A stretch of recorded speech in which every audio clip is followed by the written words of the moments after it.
frantically searched around my house to make sure that the gentleman that was in my home had not stolen the book. What was going to happen now? I was told I had to read all of those stories it afforded me, or else. I knew now that this was no lie. The book had power, one that I could not help but appreciate. The few gifts it had given me, I must use now to find Edmund. Isabella Martin was someone to him. That was the same name from the last story I read. Who was she? Was Edmund that little boy I was reading about? How? I thought all the people in the stories were dead. Maybe there was something I didn't understand. I phoned Julia. I only got her voicemail. I tried to think of something to help me. I used my newfound hacking skills to look up Edmund's address. Oddly enough, there was no one by that name or address. Of course. I grieved the loss of the book as though it were a living, breathing thing. I tried numerous times to reach out to Julia to no avail. All I could do was wait. It was 5 o'clock on the following Friday when I got a knock at my door. I had just put a roast in the oven and poured a glass of wine. I figured it would help with the headache I was growing used to since the loss of the book. Without it in my presence, I had them more frequently, like someone with a hangover.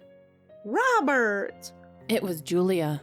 She grabbed me in her petite arms and gave me one hell of a bear hug. Julia, I tried to call you. I got your messages. I was unable to return your calls, though. I was having issues with my phone all week. It was a complete disaster, and I knew I would see you, so I wasn't too worried. Something's happened. Well, pour me a glass of that red stuff and tell me all about it. You look positively white, Robert. That book you gave me. Where did you get it? I asked as I poured her a large glass of wine. Thanks. She smiled at the large glass.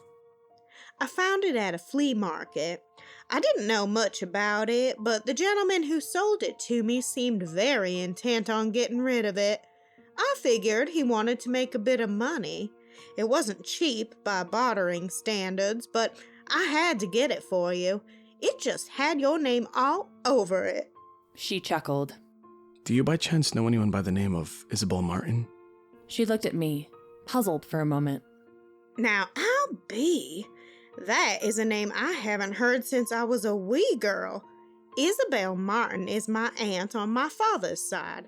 She ran off and joined the circus, and no one ever saw her again. She ran off? Yes. How in the hell do you know about my aunt? She seemed more amused than concerned. A gentleman by the name of Edmund Wright came to see me this past week.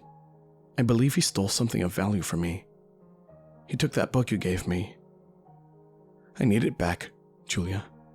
Oh, I don't know anyone by the name of Edmund Wright. How does he know me? He knew your aunt. He said you would know why he came. Julia sat puzzled for a long moment, as though she couldn't figure it out. I had stumped Julia for once. She was always so good at figuring things out. Did you know your aunt was committed to Liberty Hill Lunatic Asylum by her husband? No. What does that have to do with this? Let me get to the point. That book you bought me holds great power. I don't think you have any idea how much. Did the man you bought it from tell you where he got it from? No, he didn't give me any information. Wait, he did say that the next owner would be pleased with the gifts. I thought it was just bad English. He specifically said gifts, and I recall thinking it was quite strange. The book gives you gifts if you read the stories. What are you talking about? I explained everything to Julia about the book. I told her about the blood, the fish, the power of thunder, and hacking. I told her about all of it, and then she looked at me very puzzled. What was the last story you read? The one about Liberty Hill Lunatic Asylum. Who were the characters? Izzy Martin and a young boy, but he never gave his name. I think we need to go to the asylum and ask a few questions. Starting with who that boy was. I think it may be connected to Edmund Wright. Julia and I piled in an old sedan and drove the 2 hours down to Liberty Hill Lunatic Asylum. When we got to the building, We had to enter through the main doors, where a guard asked us our names and the reason for coming. I'm looking up some information on my aunt who was committed here some years ago. Julia said. Name?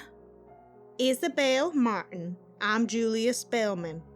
The guard pulled up some information on the computer and then gave us the name of a woman who worked in the main office that handled the patient's data.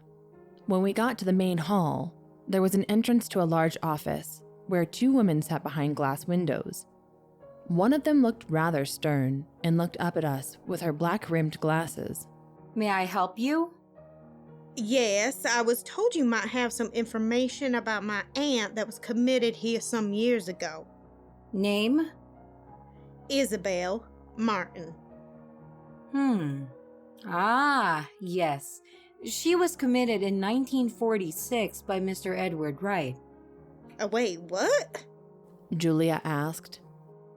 Yes, her husband Edmund committed her. She kept her maiden name when she came in. He was intent on her staying here. Said she was the reason their infant son died. I'm sorry, but looks like your aunt was released in 1962. No further record on her when she was released. I walked up to the window. Ma'am, is there anything on record of any types of jobs she performed while here? Does it say she took care of any young children while she was here? I was intent on finding out as much as possible so that we could see if the little boy was the key. No, you would have to get permission to access those type of records. I'm not authorized to give out information about what sorts of jobs she had. They would have been part of her treatment, and we can't tell you any more about that. I'm sorry. I looked at Julia, who was even more concerned and confused than before. We walked out of the room and went down the hallway. A man stopped us on our way out. He was in janitor's clothing. I remember your aunt. The man was tall, dark, and aged by either this place or the year that he had been alive. It was anyone's guess. They call me Big Red. I knew her. She was a sweet lady. Used to help me with my moods. She would talk to me. That is part of why I'm able to hold down this job even at my age. The man had to be 90, at least. Do you know what happened to her? Did you ever hear from her again? No, I reckon she took the chance and got as far away from this place and that mean old husband of hers the second she had the chance. Edmund Wright? It didn't make sense.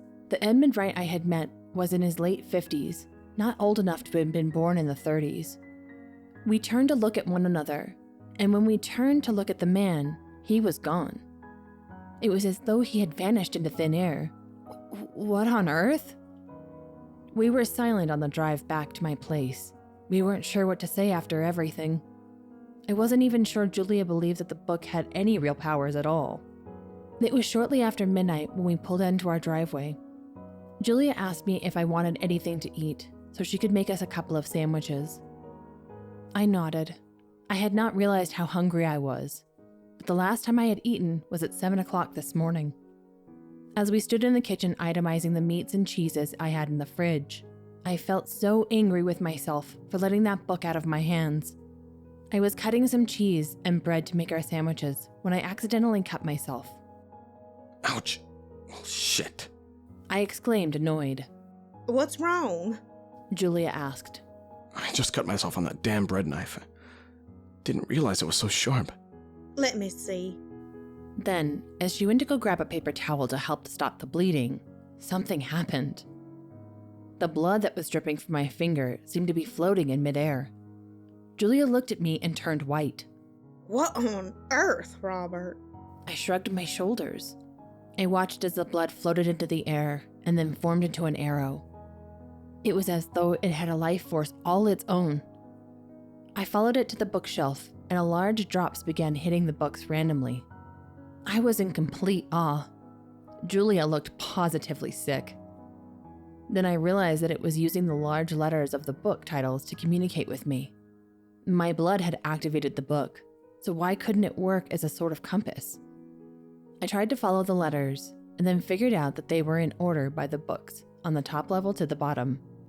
Edmund lives at 34 Manchester Lane, in town. I realized it was giving us his address. Julia and I piled into my car, and as she looked up the address using her phone and GPS, we sped out towards Edmund Wright's home. When we got to the house, it was pitch black. No one was home. How in the hell were we going to get that book back now? Julia got out of the car and knocked on the door. I followed her, and together we stood on the porch of Edmund Wright. No one answered. I was still perplexed as to what he needed that book for to begin with. He had given up on his wife ever since he had sent her away. Why would Edmund want that book unless he was trying to find her? Why, after all this time? There was something mysterious going on, mostly since he was much younger than what I thought he should be. We stood there, and I knocked harder. I took a deep breath. Julia, there's no one here. We can't give up now. Julia said, trying to open the door. What are you doing? We can't break. Oh, stop being such a scaredy cat.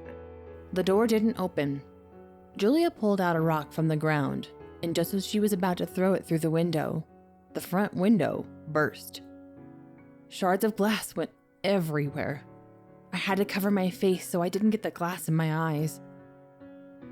My first thought was that Edmund had shot a gun through the window when he had saw who was at his door.